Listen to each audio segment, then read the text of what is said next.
Hey, everybody. Welcome to the bonus episode of Winners and Winers Radio. This time, Scott and I are going to be doing it NFL style. He is Scott Reichel. I am Scott Steehn. We are the handicappers from over at winnersandwiners.com. We're a couple of the handicappers from winnersandwiners.com. Scott, how are you? Overall, doing okay. I took the Friday off in terms of plays. Instead, I did a UFC play instead. So, of course, recording this on Friday night. Just chilling, watching college football, watching the Yankees have a lead, and we'll see if they blow it. So we'll see what happens.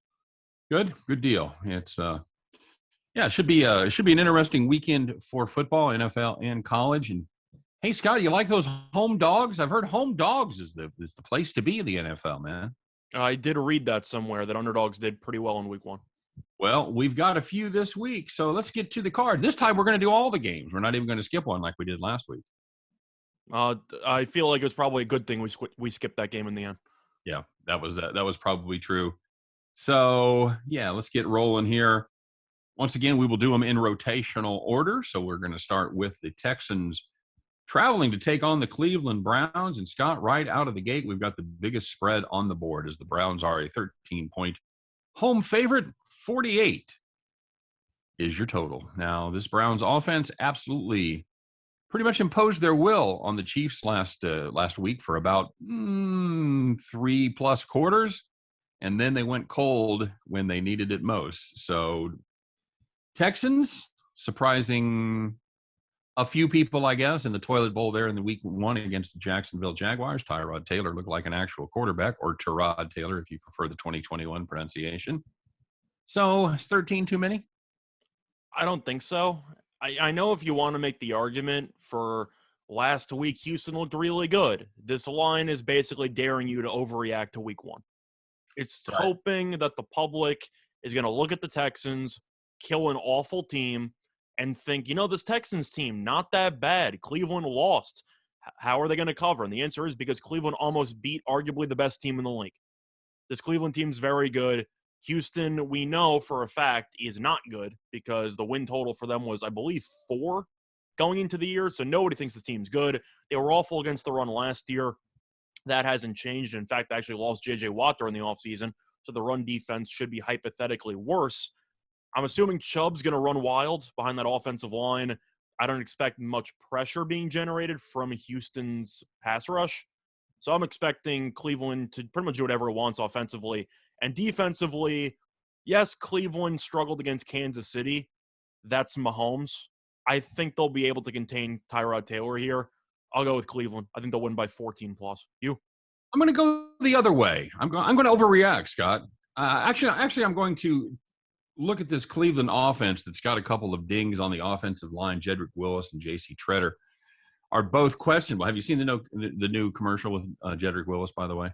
I don't think it's very funny, but I've seen it. You don't like it buying back his own shoulder pads? I think it's okay, but they're trying way too hard with that series. I think I've called him Willis. It's Wills, but yeah. So they're trying way too hard with the Baker commercials. I like that whole series. I think it's fun. Yeah, they're fine. I'm just saying you don't have to show it because I know I'm going to see that commercial at least 3 times every 20 minutes. Yeah, they do put him in heavy rotation, sir. So yeah, I'm going to go ahead. I'm going to take the points. I think Tyrod Taylor. Average NFL quarterback, Scott. Can we call him in the 15 to 18 range? No, because if he was, he wouldn't be jumping around teams as a backup. So I'm going to assume he's somewhere between. I don't think he's that bad. So I'll go 23 to 28. But if you're an average quarterback, then you wouldn't be benched every time another team finds somebody better. I mean, he's lost. I'm just saying he's bounced around. Lost his job to pretty good quarterback, Scott. He did, and he also had a doctor inject him, and that was a whole ridiculous situation itself. But I'm trying to think of Taylor's biggest run, which was with the Bills, I guess. Right. I never thought he was a top 15 guy. I always thought he was somewhere in the middle 20s. Okay. He's fine. I just think that there's upside elsewhere. But he looked good week one against arguably the worst defense in the league. All right. I think it has to stay. It has to stay low. If the Texans are going to have a shot, I'm going to correlate it out with an under. So that's why I'm looking at the over. I just think Cleveland's going to end up going into this game and potentially score 35. It's certainly possible. It's certainly possible if they can't stop the run. That is a definite possibility. Hey, And for the record, by the way, no, I'm not concerned Odell's not going to play because he didn't play in week 1, and Cleveland moved the ball pretty well. right, injuries don't concern you? The offensive line does, because I think that's important, but maybe it's just a hunch. I think that at least one of the 2 offensive linemen that you mentioned are going to play. One guy to keep an eye on for that matchup, maybe for a player prop or some guy that you might think might be cheap in DFS. I really, really like that Schwartz guy out of Auburn, who they started using a little bit more. Mm-hmm. Speedster, absolute trackster. And I know that he had 60-something receiving yards. He had a carry for 17 yards. I think that he can make a big play happen in this game. But I do think that Mayfield looked pretty comfortable before the awful interception in the fourth quarter. Chubb's going to run the ball down their throats. Hunt looked really good in week 1. I just don't see where Houston's going to get stops if they're going to be manhandled on the defensive line. I just don't know that they're going to be manhandled as badly as you think. I think they might. Well, then again, because you might be factoring in the offensive lineman being out, and that does play a factor. But by the way, Schwartz is questionable for this game as well. So yes, but he was limited in practice on Thursday, so I'm assuming he's going to play because he practiced on Thursday. But he was limited. Yeah. Yeah, that doesn't. At least he showed up. Okay. They didn't hold him out for Thursday, so that's definitely a step. We'll see. It could be one of those situations where they think they don't really need him, but you start to get a little thin there at. I'm assuming he'll play because Odell's out, but we'll see. And we'll see, and we'll see how effective he is if he does start, because they're going to be down pretty much, Scott, to Peoples-Jones, Landry, and Rashard Higgins if he doesn't play. I think he's going to play, but that is true. All right, very good. They also rotate about 3 tight ends in there, but yes. Hey, I said we're going to go in order, then start with the wrong game. That's what I thought. I was going to ask you before if you skipped the game. We did. We actually had the first game on your sheet is going to be the Saints on the road at the Panthers. It's one of those home dog situations. We talked about the first of many. Saints 3-point road favorites. 44.5 is the number right here. Saints looked really good last week. Panthers looked okay. Saints pretty much manhandled the second or third best team in the NFL, something like that. Top 5 for sure. And the Panthers, they manhandled the Jets, who are not a top 5 team in the NFL. And they didn't actually manhandle them. They had a nice win, but sometimes Darnold looked like new Darnold. Sometimes he looked like old Darnold. What are we going to get this week, Scott? I'm taking the Panthers on the money line, which is my relatively hot take in this one. I think Carolina's going to cover. Now, besides the fact that everyone is now overrating the Saints because of one phenomenal performance, can we talk about the fact that the Saints lost about 8 guys yesterday and about 7 coaches? Yeah, that's that is going to really probably sting. When what do you got there? Who you got on that list? Well, I see Marcus Davenport's out. You got Quan Alexander, good linebacker. He's on IR. 7 coaches are out for COVID protocol. I'm not going to say that all the coaches are going to matter. Lattimore might play, might not play. That's also important to keep in mind.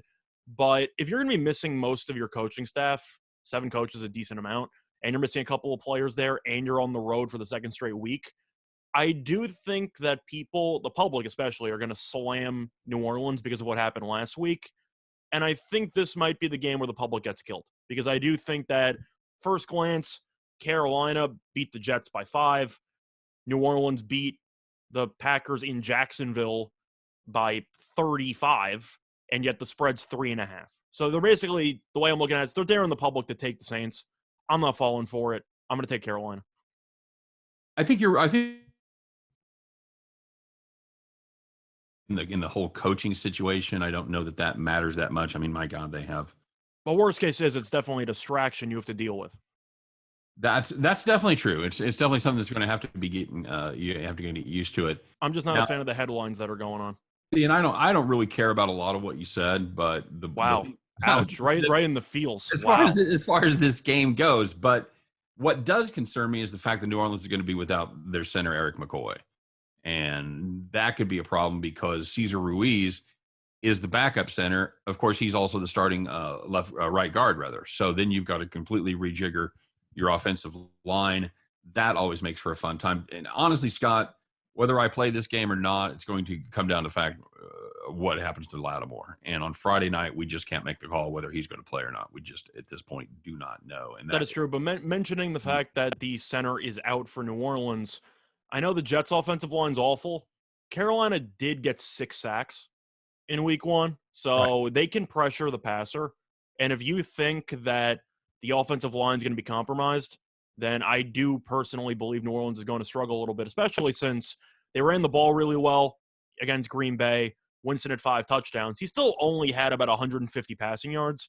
Right. One of them was a huge pass to Deontay Harris. But the point is that I think if Carolina can get after the quarterback or simply just get into the backfield, New Orleans is going to struggle offensively more than people think.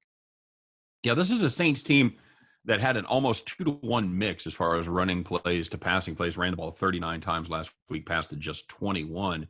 So, and they weren't great. They were fine. They averaged like 4.4 yards per carry, which I'm going to say is pretty close to the NFL average. Probably 4.2, I think, is NFL average. So, not an outstanding running game. They did do a good job shutting down the Green Bay running game. And then your next question would be, what Green Bay running game? Exactly. Well, they did a nice job with Jones. And of course, they became a non-factor after they got down early. But the problem that I see, Scott, is the Saints just got to Rodgers one time. Well, they also didn't. That was part of the game plan, though. They chose to go coverage and rush at the fault. Well, let's face it. If you're going to have success in the NFL, you're going to have to get to the quarterback with 4 rushes. That's a fair point, and you're also losing Davenport for this game. Right. So yeah, I'm going to go with you. I'll play the home dog in this situation. I'll take the Panthers. I also think points are going to be at a premium. I'm going to play the under in this game because it's cashed the last 4 times. Panthers are 6-1 to the under after a win. Saints are 7-0 their last 7 after allowing less than 15 points. So their good defense tends to run in bunches. I think it's going to be a low-scoring affair, 17-14, something like that. Well, part of the reason why I think Carolina's going to cover is because I think they'll do a pretty good job dealing with New Orleans' offense. So if it's a high-scoring game, I don't think Carolina's covering. So the way I see it, low-scoring, ugly game. Now, don't get me wrong. I'm sure if the Saints cover or the Saints win handily, then the public's going to make out like bandits. But I think we would agree that line after week 1 does seem extremely fishy. Well, this is kind of the overreaction bowl, Scott. Now, are you going to choose to overreact to the Panthers beating a horrible Jets team? You're going to choose to overreact for the New Orleans Saints having the number of the Green Bay Packers for one game. So that's the thing. That's the thing, though, is the overreactions from the actual bettors, but the market itself is forcing you to take a stance on how much you're going to overrate the Saints. That's right. It's 3.5. If based on your last week, the Saints should be what, -5.5, -6. You would think, I think, of course, if it was a home game, obviously that would be the line. You've got it. Okay, let's call it 3.5. It's about half and half on my grid. About half the places have 3. About half the places have 3.5. It seems extremely low after week 1, so I think it's low for a reason. Give me Carolina. All right, I'll take the Panthers and the points as well. And again, I'm going to play the under. You on that one? Yep, I agree. Mm-hmm. All right, I'm just marking your picks down here, buddy. All good. All right, so we already did the Texans Browns. Let's go to the Bengals and the Bears. The Bees square off. The Bears are the home team here. 2.5 point favorite, Scott. That would indicate that the odds makers think these teams are about equal as far as quality goes. You buy that assessment? I think that it's a fair assessment because Cincinnati went into the season as a clear bottom feeder in the division. And just because they beat Minnesota, who some people liked, I know we weren't exactly thrilled with Minnesota going into the season. But Chicago, I said this before when we went through the early lines on the radio show, I got to go with Cincinnati here. I said before the season started, I would fade Chicago every time Dalton started. So far, I'm 1-0. So I'm going to go with Cincinnati. I said I recommended the money line on Tuesday or whenever we ended up doing I believe it was Tuesday. And I said straight up, money's going to come in on Cincinnati because nobody wants to back Andy Dalton and the Bears. And that's exactly what happened because it wasn't even the offense that was the problem with the Rams. They couldn't stop anybody. And if the Bears are known for having a good defensive team and the defense is able to overcome the offensive shortcomings, but your defense is also bad, I'm not sure where the Bears have an advantage if you think that the defense isn't as good as it used to be and the offense is still underwhelming. Well, I think they can stop the running game of Joe Mixon. That's what I think. They did a nice job for all the problems that the defense had last week against the Rams, they did a nice job stopping the run, giving up just 3.2 yards per carry and 23 totes. So I think they have the ability to slow that running game down of Cincinnati. Can they get to Burrow, though? I'm not sure. If they can't run, they can get to Burrow. If you don't have to respect the run as much, you can get to Burrow. If you make Burrow throw on 2 out of 3 plays, yeah, absolutely, those Bears pin their ears back and come after him. I'm going the other way, buddy. I'm trying to think of how many times Stafford actually got pressured last week. Wasn't many. It seemed like he had a clean pocket a lot, didn't it? Yep, and I think Burrow's going to do well. But at the end of the day, it's mostly just expecting a hideous offensive game by Chicago. I think Cincinnati's going to be in it at the end, so I'll go with the money line. I'll take the plus money.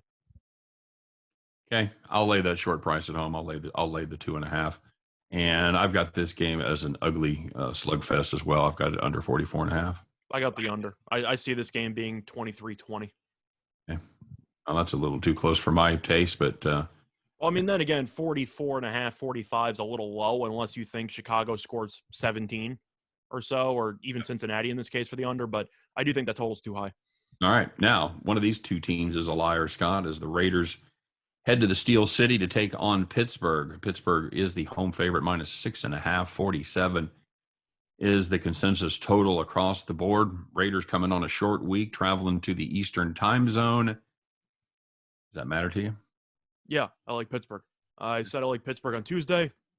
Thought more about this game, of course. The news came out that Josh Jacobs is out. So you're going to be seeing a lot of Kenyon Drake in there. So I think that's a big deal. Not really. I know Jacobs had a couple touchdowns on Monday night, but you can tell he was clearly at, what do you think, 60% in that game? Somewhere around there, probably, yeah. He was constantly coming out. He came back in. They were rotating anyway, so that's not a big deal. I still have serious question marks about the Vegas receiving core because their number 1 and number 2 receivers did nothing until about the last 5 minutes of the fourth quarter onward. And it's a short week. I get that you want a really, really nice first ever game with fans in Vegas, but you're going from a dome stadium in warm climate to Pittsburgh. That's usually a tough trip for the West Coast teams. I'll take Pittsburgh. And I like the under as well. It's September, so I don't think we're going to have a ton of snow. They're not necessarily cold, but I'm just saying playing outdoors. The indoor teams typically play badly outdoors. Well, that's true. Although, I'm not sure we can quite classify the Raiders as an indoor team yet. I mean, they've been there for a year and a game, so. It's a year and a game, though. Okay. You can take the Raiders, but I just find the short week extremely troubling. No, there's a lot of factors working against the Raiders here. No, I've got the Steelers for sure. I think, and I think it's going to be I think there's going to be a lot of passing. I think the Raiders are going to be struggling to catch up. I think it's going to go over the total. There's certainly nothing about that Raiders defense that scared me. See, I agree with you, but the issue I have with the over is the fact that you have to rely on Big Ben to actually push the ball downfield, and I know that he was somewhat efficient, if that's the word you want to use, against Buffalo. A lot of checkdowns, a lot of quick passes because he's got no arm anymore. So I can't really take an over if one quarterback's going to throw the ball 5 yards at a time in the air. Yeah, 5.9 yards per attempt, not a great look for Big Ben. But then again, they were able to shut down Josh Allen even more than that. For some reason, I just think it's going to open up, and I think the Raiders are going to be forced to push it. Maybe they'll try to get it past a Waller. That'd be weird. I'm curious if he'll end up with 19 targets or 35 in this week. All right, back to the home dogs. So you've got the under there, right? Yeah, I got to take the under, in my opinion. Okay. And you've got Pittsburgh. Okay, and you got the Steelers. I'm trying to keep track of all good both of our picks here. All right, so Bills heading to Miami, 3.5-point road favorites. 47.5 is the total. Bills disappointing late loss last week. The Dolphins hung on by the skin of their fins and were able to pick up the victory against the New England Patriots. How do you see this one? So on the early lines, I said slam Buffalo because I believe at the time it was -3, and I knew money would come in on Buffalo, so I kind of wanted that half point. It's at 3.5 in some spots, juice 3 at others. I still like Buffalo. I know Miami won week 1 against New England, probably should have lost on that fumble by New England with about 2 minutes to go, but Tua looked okay, if that's the word you want to use. I mean, he's not the kind of guy who's going to be able to get into a shootout and win. He's more of a game manager who's going to try to avoid making serious mistakes besides that brutal interception in the fourth quarter. I guess the thing that I have to look at is Buffalo fared really well against this team last year. And Buffalo, of course, with Josh Allen, even though they got shut down by Pittsburgh, this offense is still an elite unit in the league. And I have a hard time believing that if Buffalo scores 27 points, maybe even 30-something points in this game, that Miami can keep up. I'm going with Buffalo. Yeah, I think you have to. I just honestly don't see where the yards are going to come from this Miami offense going up against what I think is still a pretty darn good Buffalo defense. That game got weird last week with the block punt and kind of got out of hand. So it reminded me in a lot of ways of the Kansas City Cleveland game, where one team pretty much had it in hand all the way through, had problems punting the ball, and then a late turnover, and Bob's your uncle. That's how good teams end up beating you. But Miami, I think this is the team that is on the come. I think they're going to be a good team, perhaps fairly soon, but I'm not sure we're quite there yet.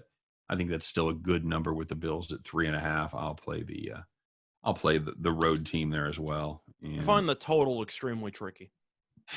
This is one of the most difficult totals for me on the board because I think Buffalo's going to cover, so I think they might score 30-something. And in that case, it's pretty tough to take an under. Having said that, I'm assuming Miami's game plan is to try to control the clock and keep Allen off the field. I'm going to go with the over because I really just think Buffalo's going to bounce back offensively. Miami's defense is good. It's not Pittsburgh good, so I think Buffalo probably drops 28 to 33 points in this game. Okay. You? No, I don't think so. Okay, fair enough. I'm gonna play the under. I think I'm seeing this one more 24-17 kind of final. I think Buffalo's scoring more than that, so we'll see. But once again, as I said before, it's a pretty tough total in my opinion. Gotta have the ball to score, buddy.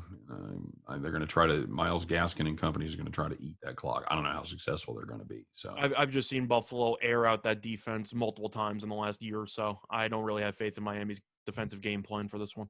Fair enough. Rams at Colts. Rams road favorites, 3.5 points. 48 is your total, almost identical to that other game.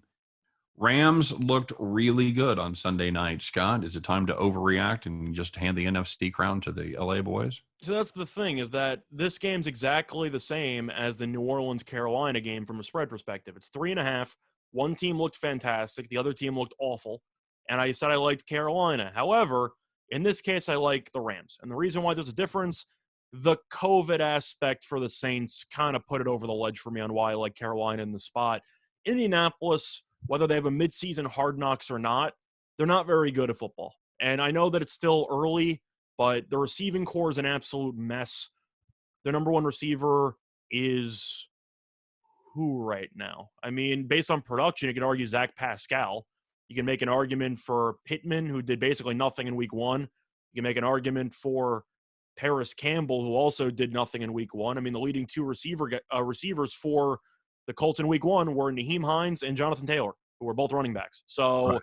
I don't exactly trust the receiving core. Wentz, I thought, was okay, not great. Still takes some brutal sacks at times. And Indianapolis' offensive line is not as good as we thought it was going to be entering the season, mostly because of injury. But the point is, the Rams, I just think, are the much better team here. Stafford, I think, is going to find open guys. Wilson torched this defense, and I know that Wilson's a great player, but I do think Stafford is good enough with this receiving core to throw at least 2-3 touchdowns. I'll take the Rams. Yeah, I'm agreeing with you there. And it really kind of irks me to see all the home dogs and really not like any of them. But that's the point. I'm trying to pick some spots here, but at the end of the day, you can look at the home dogs in week one and say, well, I got to keep back in the trend until it fails me. Or you have the other option, which is, well, that's not sustainable. I got to assume the road favorites cover the second time around. So there's multiple ways to look at trends. Most people try to back them. I tend to try to back them too, but I'm just judging each game independently. Yeah, I kind of keep them in the back of my mind, but you can't get carried away with that because, at the end of the day, past performance does not indicate future performance. So, yeah. And this is, like you touched on it, this is still a banged up offensive line. They're likely going to get Fisher and Nelson back, but they've got Braden Smith now, their right tackle. He's out. They're also banged up on the receiving core, Scott, in addition to not being great. T.Y. Hilton, of course, is out. Right, T.Y. Hilton's out, but Campbell and Pittman are both on the injured list this week. So, they'll probably go because it's the NFL. It's the second week. That's what they do. But it's worth noting that they may not be 100%. So I'm I mean, uh, I'm I'm going to ride with you there as far as the I mean, for Rams a go. player prop, I think the just Rams take the over on Hines receptions because I don't know who else they're going to throw the ball to. Yeah, I'm kind of with you there, and it's probably what 4.5, something like that. Probably, but Hines just got paid an extension where he's a top 10 paid running back in the league, which is ridiculous, by the way, because they're going to have to pay Taylor at some point. But the Colts want to use him a lot. They used him a lot in week one. I'm expecting with that pass rush, Wentz is going to dump the ball off a fair share amount. All right, what do you got as far as the total goes? I'm going to look at the under. It's mostly about Indianapolis. The thing is that we roasted the receiving core for this team. We know Wentz isn't very good, at least at this stage in his career with all the injuries, and they want to run the ball. So I don't know how Indianapolis is going to attempt to win this game unless they just dominate time of possession. I'm expecting a bunch of handoffs, a bunch of milking clock, and a bunch of dump off passes trying to lead long, long drives. So for me, I'm going with the under, mostly just because I don't think the Colts are going to reach 20 in this game. So I'm going to go with the under. Yeah, it's really hard to see who's going to be able to take care of business and tote the rock. I mean, and give them enough opportunity to score. Now, are you troubled with the fact that the Rams gave up over 5 yards per carry against a team with not a great running attack in the Bears? Well, I'm going to say that that wasn't a big issue because the first carry went for 40. And then after that, things kind of settled down. So there was an outlier with the first carry. Now, I know that it wasn't ideal, but I do think that'll give the coaching staff something to work on for week two. You still have Aaron Donald, of course, who can single handedly shut down a running game by himself in the middle. I just don't really see the Colts having much success because even with Fisher and Nelson back, are they 100%? Probably not. Right. That's the question because those guys were both out. So yeah, we'll see how that turns out. I think this Rams team is very good. I agree. I would play that up to almost 6 probably. Do you think Ramsey's taking a nap this week, knowing he's going to be guarding Zach Pascal instead of like an actual superstar wide receiver for once? You gotta really wonder, right? Yeah, I mean, you're going up against Allen Robinson. You got a couple of great receivers, DeAndre Hopkins in your division. And it's like, by the way, you're going to guard Zach Pascal this week. It's like, all right, sure. Never heard of her. Mm-hmm. All right, next up, we've got the 49ers traveling to take on the Eagles.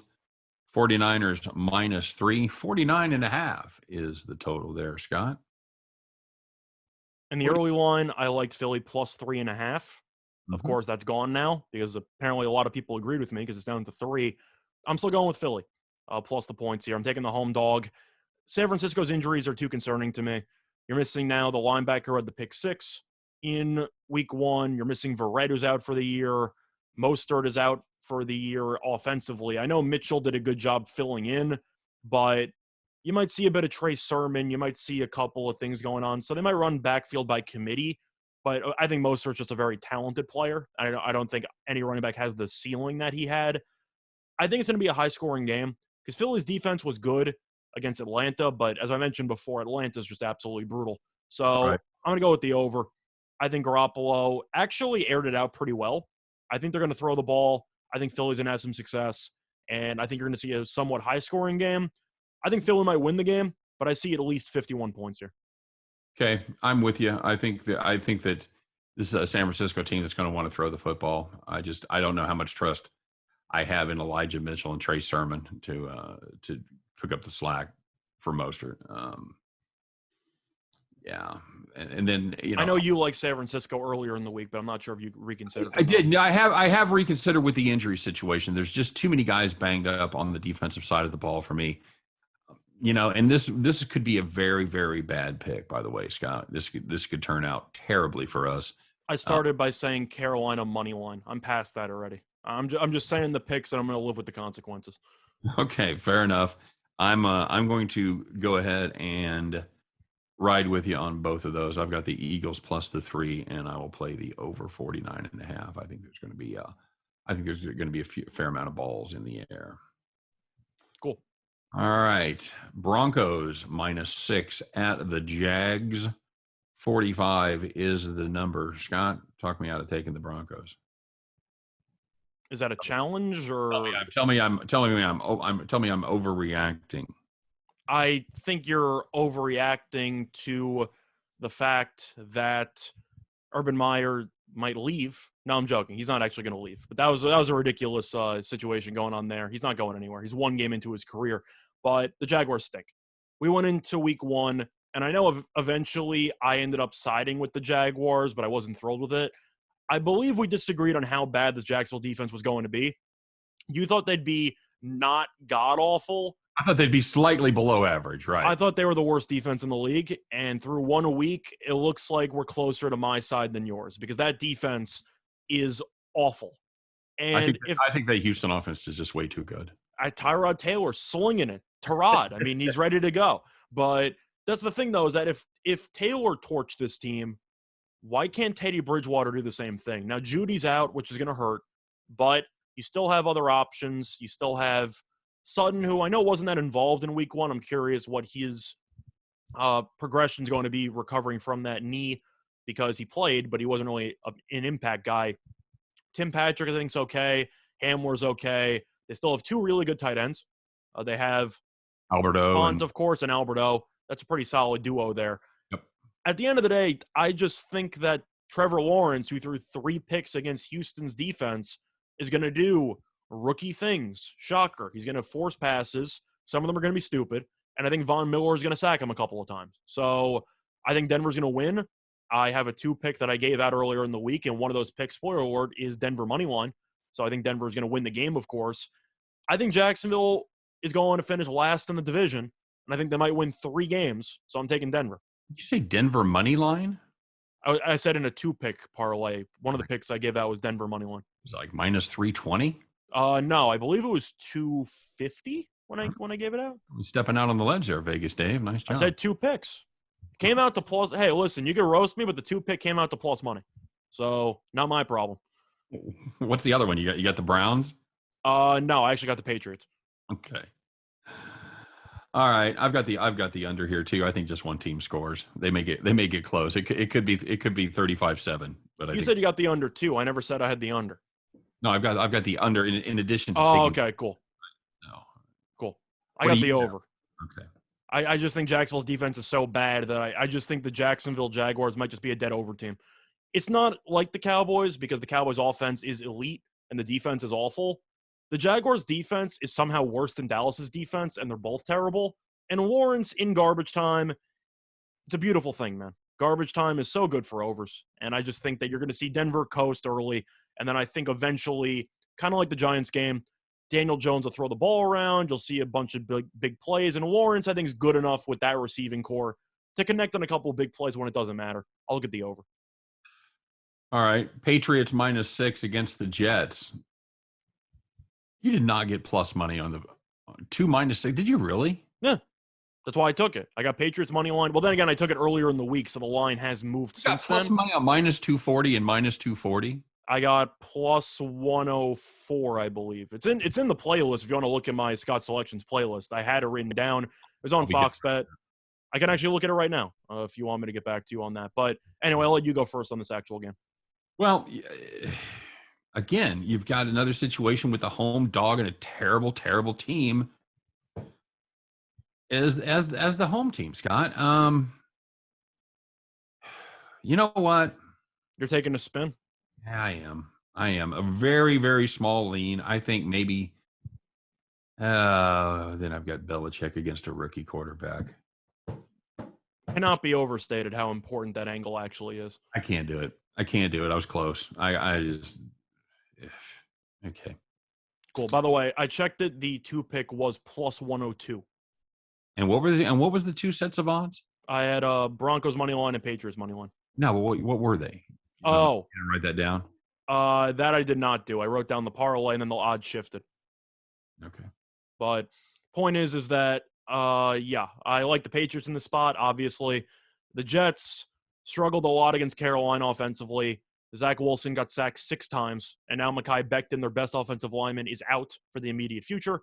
You look at everything else, Jets had a touchdown to cut it to one possession with about 2 minutes to go. So they had a nice 8 points through about 3 3/4 quarters in that one. So the offense was awful. New England's defense, I thought, looked really good against Miami. They didn't win the game, but I do think that New England's defense really did a good job of rushing the passer. I thought they looked very organized with their assignments. I just think the Jets are going to be in a world of hurt for this game. I'm taking New England. It's going to be a learning experience for Wilson, but in addition to the fact that you're missing Becton, you also lost a couple of really important pieces there on the defense. To go through those really, really quickly, because there are a decent amount of names to go through. Lamarcus Joyner out. You have the punter out and man. Cashman's out for the Jets. I know they get Jamison Crowder back, which is important, but he's right off COVID. I'm not sure if he's going to be playing on a snap count or not, so keep that in mind. I just think Wilson's going to run for his life the entire game. I think Mac Jones, with that system, they ran the ball well. The tight ends look good. Aguilar looked good.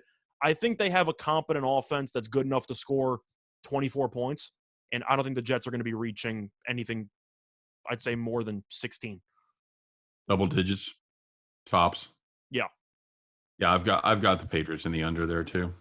Yeah, that's how I'm looking at it. You have that as well. I have to. I'm not sure if the Jets are going to score more than one touchdown. They might not even score a touchdown. Yeah, it's definitely possible. That's, and I'm also looking for over spots here, but I'm an under guy. That's how I'm going to lean. So if you want to take an over, take the Patriots team total over if you think they roll. Yeah, that's no lie. Yeah, I might be able to find one here, Scott. Vikings at the Cardinals, 3.5.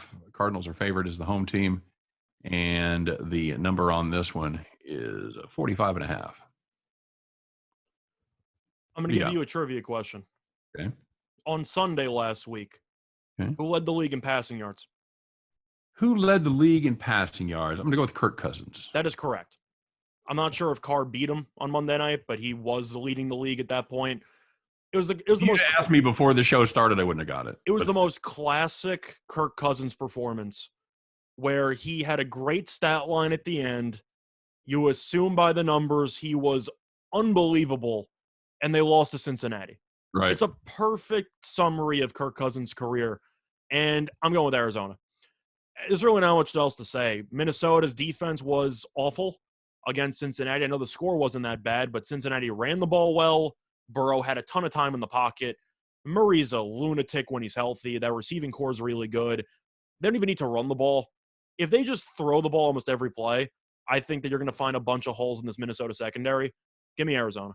Yeah, just have Murray drop back. If he can find somebody, great. He completed down the field for 30 yards. If he can't, just take off and run for 15. Bring in Mike Leach for a game and just call every play a pass play. And if you don't have it, Murray, just run around and do something. I'm sure they'll still score 30-something points. I wouldn't doubt it a bit. And as far as the total goes, what do you got? I can't take the under with Minnesota's defense. I can't do it. Not a possibility. There's my over right there. Falcons, Bucks. Bucks 12.5-point favorites. 51 is the number there. Falcons team, they ain't good, buddy. I was the first on the party. You were the first? You were the first to say the Falcons were bad? I'm the one who tried to carry over the preseason overreaction to Atlanta being a god-awful team in the league. And through week one, I feel pretty good about myself. That's the new trend. We're gonna just start basing everything on preseason and what happens. Only when you're right. Unless you're wrong. It's all about selective recall, but everything I saw about Atlanta, I watched a decent amount of that game because I had money on Philly on the money line, and I had +3. I actually doubled down on that one. But Atlanta did nothing right for the entire game. The offensive line got manhandled. Philly didn't even blitz that often. Just the default 4 guys absolutely crushed Atlanta's offensive line. The defensive line was awful for Atlanta. The secondary was awful. The red zone offense was terrible. They didn't do a single thing well for the entire game. I think Tampa's going to kill this team. You have an extra couple days. I know the injuries are there, but I think we would agree that Arians and Brady and everyone know that the offense is definitely humming right now. They need a much better defensive performance. They need a bounce back. So there is definitely something, at least a chip on the defense's shoulder in this game. I think Tampa buries this team. I think it's going to be really ugly really quickly. Yeah, I think so too. I think that the Buccaneers just have way too many pieces for the Falcons to contend with, and the fact that the Falcons can't protect the passer is extremely scary because you've got, of course, 48-year-old Matt Ryan back there, who is not mobile at all anymore. I've got the Bucks 12.5, and I've got the under 51. The under is tricky because I think that Tampa could actually score 40 if they wanted to, but I don't think they're going to. I'll go with the under as well. I think Tampa's going to open up a big lead, pull the starters, run the ball a lot, and I see a game somewhere around 35-14 or so. Like, I really don't think Atlanta's offense is any good. I'm with you. No, I think they're dreadful. Titans and Seahawks. Scott, one team looked really good last week. One team did not look really good. The really good team is favored. Seahawks minus 6.5 at home. 54 is the number here. Now, to me, this is a similar situation that you were talking about with the Vikings, where it is just really difficult not to play that against that defense. This is a horrible Titans defense. Vrabel had all offseason to address it. He did nothing. Brought Antonio Brown in. As we found out last week, Antonio Brown cannot rush the passer. So not much of a help there. Wait, I'm sorry. Who'd they bring in? I mean, they brought in Julio Jones. Julio Jones. Sorry, yeah, sorry. I was still on. You threw me off. Right. No. Okay, cool. No, I've got to play the Seahawks at home. They're going to get the 12th man back for the first time since 2019. So I know everybody's going to be psyched there. I don't love laying that number in a Tennessee team that shouldn't be awful, but at the end of the day, I think the Seahawks have enough to pull away. For this one, I'm actually going to take the points. Am I thrilled with it? No. This is probably one of the least confident sides that I actually have. I just think it's a good buy low spot on Tennessee. As you just alluded to, this team did make the playoffs the last couple of years. I don't think they're as bad as they looked in week one. And Seattle, I thought looked fine against the Colts. I just, at the end of the day, always have to question Pete Carroll and Russell Wilson being in close games for no reason at all. They can dominate the entire game, and for some reason, the game's going to come down to the wire. That's usually what you get for Seattle. Wasn't the case in week one. Seattle could easily roll here, and I'd be completely wrong, but I do think that Tennessee is a little bit too good to be plus 6.5. I know week one was a terrible showing, but I'm expecting a little bit of a bounce back here. Give me Tennessee plus the points. All right. I got you down, buddy. And as far as the total goes? I can't take an under. Okay. I can't. I'm with you. Got the over 54 there as well. Your Cowboys heading to L.A. to take on the Chargers. Chargers, 3.5-point favorites here, 55. 55 is the number, Scott. That summed up the Cowboys' entire season right there. Right. This is pretty much my quick impression of the Cowboys season. No. Sorry. I got nothing for the Cowboys here. Well, I know earlier in the week you were tempted by Dallas, then more guys got injured, and you had to reconsider. I was always on the Chargers. And the reason why is because I can view a team that I root for as unbiasedly as possible. This Cowboys defense is awful with DeMarcus Lawrence. Mm-hmm. Now they're without him. They are dead to rights. I don't know how they're supposed to stop the Chargers in this matchup. Now, Herbert we know is very good. The receiving core, Keenan Allen being matched up on, it doesn't even matter who he's matched up on. He's going to have a mismatch wherever he goes. Mike Williams, good in one-on-one coverage. I think Guyton's underrated. And I am kind of curious what the status is on Eckler. I know that he hasn't really been on the injury report lately, but he did seem a bit limited because he was dealing with a hamstring issue in week one. Kind of limited his snaps, bit of a rotation there with Roundtree. And I do wonder if Eckler is going to play more snaps. The Cowboys can't cover him. So if he does, good luck trying to guard him in the passing game. I just don't see either team getting really any stops, but the Chargers defense is a lot better than Dallas's defense. Give me the Chargers, and Dallas is just a dead over team. We talked about that in our previews, that I think until further notice, that a team with a good defense like Dallas and a terrible defense, or a good offense and a terrible defense, has to be a dead over team. I've got the over 55 there as well. I do have the Chargers. I just don't think you're telling me, if you give me 3 points for the home field advantage, you tell me the Chargers are just a half point better than Dallas. No, not buying it at all. I'm telling you, though, this game will be close just based on the Cowboys. It's going to be a heartbreaking loss at the end. but I think the Chargers will be up by either 4 or 6. Dak with the ball, and something's going to go wrong. That's my hot take. Okay. All right. Well, good prediction. We'll have to We'll go back to that one. we'll have to come back and check the tape when you lord it over me and I tell you that I don't remember. Yeah, works for me. All right, fair enough. All right, and Scott, moving on to the Sunday night game. The Kansas City Chiefs are going to take on the Baltimore Ravens out there in Baltimore in the Inner Harbor.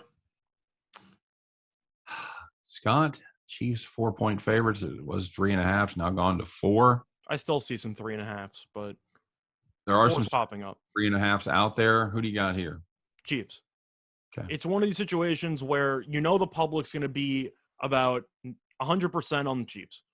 And I'm assuming the Sharps. It's literally almost. It's got the tickets as at the Westgate as of today. I saw a tweet that said they out 98 28 to 1. Okay. It was 35 to 1, and it came down to 28 to 1. I'm assuming you're going to get some sharp buyback right before opening kickoff because that's usually what happens in the situation. It stays at 4, yeah. But I'm taking the Chiefs. This Baltimore team's just simply put not very good. We both like the Raiders in week 1 because of the injury to Peters. Now you have to deal with Tyreek Hill and company. Humphreys was a little bit banged up in the week 1 game. Humphrey played, but he did have to come out for a little bit. I'm curious if he's less than 100%. I just can't get past the fact that Baltimore's receiving core, not very good. The defense wasn't very good because Carr torched him for about 430 yards. Mm-hmm. I just think Mahomes is going to do whatever he wants. Mahomes will not target anyone on that team 19 times, Scott. That's my hot take. That's the thing, though, is that they couldn't even cover Waller each time, and now they got to worry about Kelsey and Hill. So right. Kelsey, even if he gets targeted 15 times, should have a huge game. You know what? And we don't hear a lot about the other Chiefs receivers, but they've got other guys that can beat you, that know how to run those patterns. They can catch the ball. I think Pringle needs to play more. Pringle needs to get D-Rob's reps. D-Rob, I don't think is any good. No, and we've talked about that in Kansas City for a long time. That's. But Pringle, I like. In KC, that's not exactly a hot take. Well, of course, we're always Pringle fans because he's a K-State guy. So. I think Hardman's meh. Fast receiver. Fast. He's the football equivalent of got good stuff, Scott. Abysmal route running, but he's fast. And he put the wrong helmet on last week. He couldn't find his helmet. Nice. Went out there and returned a punt with Tyreek Hill's helmet on. Either way, I don't think it matters. I'm going with Kansas City. This was a hard one for me because my gut tells me Baltimore is due to step up. But you look at the stats, Kansas City, and I know you probably watch some of the national shows, you might be aware of it, but Mahomes has never lost in September. He has thrown 55 touchdown passes in September, no interceptions. What's his record against Baltimore, by the way? He is 4-0 against Lamar. So now, one of those games, they just certainly deserved to lose. And 95 times out of 100, they would have lost that game where he hit the 4th down pass running out of bounds to Tyreek Hill over the middle. But at the end of the day, I just can't pick against the Chiefs and Mahomes. I think they have too much going for them. I could be burnt. I could be kicking myself for not taking the obvious play because for me, of all the home dogs, Scott, this is the most obvious spot. You've got a desperate Ravens team. You've got a hometown crowd. You've got a team that, you can't go down 0-2, 8%, make the playoffs after starting 8-0-2. So the Ravens know they can't do it. They know the Browns are good, and all of a sudden the Steelers are good as well. Cincinnati may not be a doormat. They've got no room for error. I think a desperate Ravens team gives it a shot. But at the end of the day, I think Mahomes just does enough to do it. I don't think they're going to get blown out by 90, but I think Kansas City will win by at least 7 points.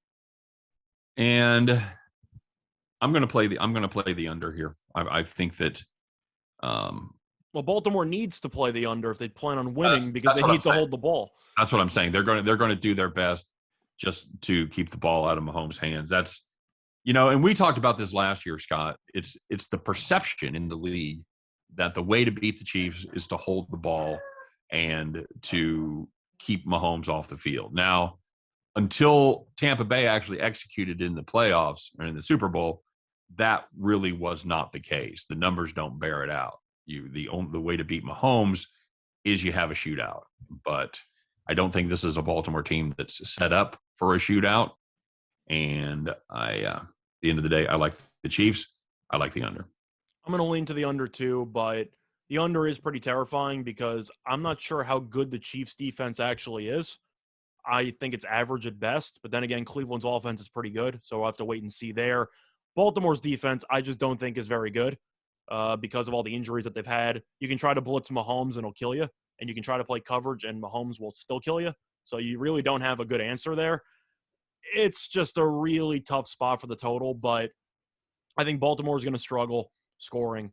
And I do 123.8 passer rating against the blitz, by the way, from Mahomes, best in NFL history. And I think that the Ravens, well, to be honest, do they really have many big play guys besides the occasional Hollywood Brown bomb? No, they don't. And I mean, if they get Andrews loose, he can go, he can catch. He's a decent tight end. He's a top. But the point I'm trying to say is that I liked the under in the Colts game solely because I don't think the Colts can generate big plays. I don't think the Ravens can generate big plays. So I'm going to lean to the under as well.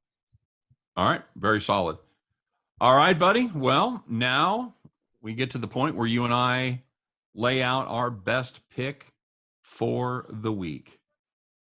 Get ready for our 5,000 star whale play. Fade the Public Sharks 1 million unit lock of the century.